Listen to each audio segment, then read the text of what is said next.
देश की राजधानी दिल्ली फिर से गुलजार हो गई। गुड़गांव से गाजियाबाद तक सब साफ साफ दिखने लगा। देर से ही सही, भगवान ने दिल्ली एनसीआर वालों की सुन ली। कल देर रात बादल बरस पड़े, प्रदूषण वाली धुंध छंट गई। प्रकृति ने अपनी जिम्मेदारी निभा दी एक ही बारिश में।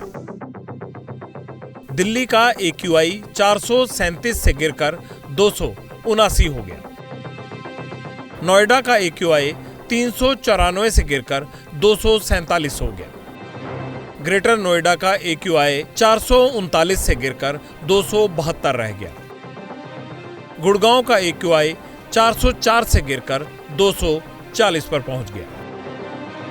सरकारें भले ही जमीनी प्रयासों में ढीली रही, लेकिन प्रदूषण पर सुप्रीम कोर्ट का काम जारी है। आज की सुनवाई में अदालत को कहना पड़ा कि लोगों को भगवान भरोसे छोड़ दिया गया है। लोगों को कभी हवा तो कभी बारिश बचाती है। भगवान ने लोगों की सुन ली और मदद कर दी। इसके लिए सरकार को धन्यवाद नहीं दे सकते।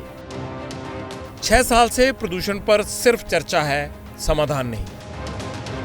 सुप्रीम कोर्ट को आखिर ऐसा क्यों कहना पड़ा? क्योंकि जिन पर प्रदूषण नियंत्रण करने की जिम्मेदारी है, वो खुद भगवान भरोसे हैं। हमारे लिए सबसे बड़ी खुशी की बात है कि प्रदूषण का स्तर कम हो रहा है और सब लोग यही चाह रहे हैं, सब लोग इसी के लिए प्रयास कर रहे हैं और हमें उम्मीद है और हम चाहते हैं कि इसी तरह से प्रदूषण का स्तर कम हो।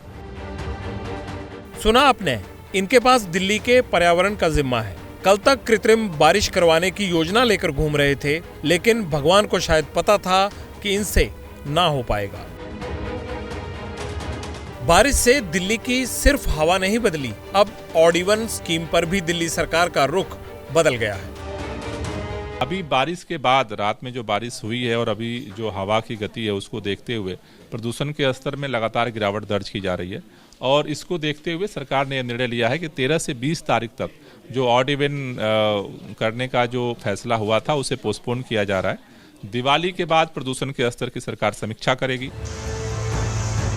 मौसम की करवट से दिल्ली सरकार और दिल्ली एनसीआर के दिन भले ही फिर गए, लेकिन ये राहत ज्यादा दिनों की नहीं है, क्योंकि बार बार प्रदूषण नियंत्रण का काम मौसम के भरोसे नहीं छोड़ा जा सकता। इस मुसीबत पर तभी लगाम लगेगी जब प्रदूषण की जड़ को ही खत्म किया जाएगा।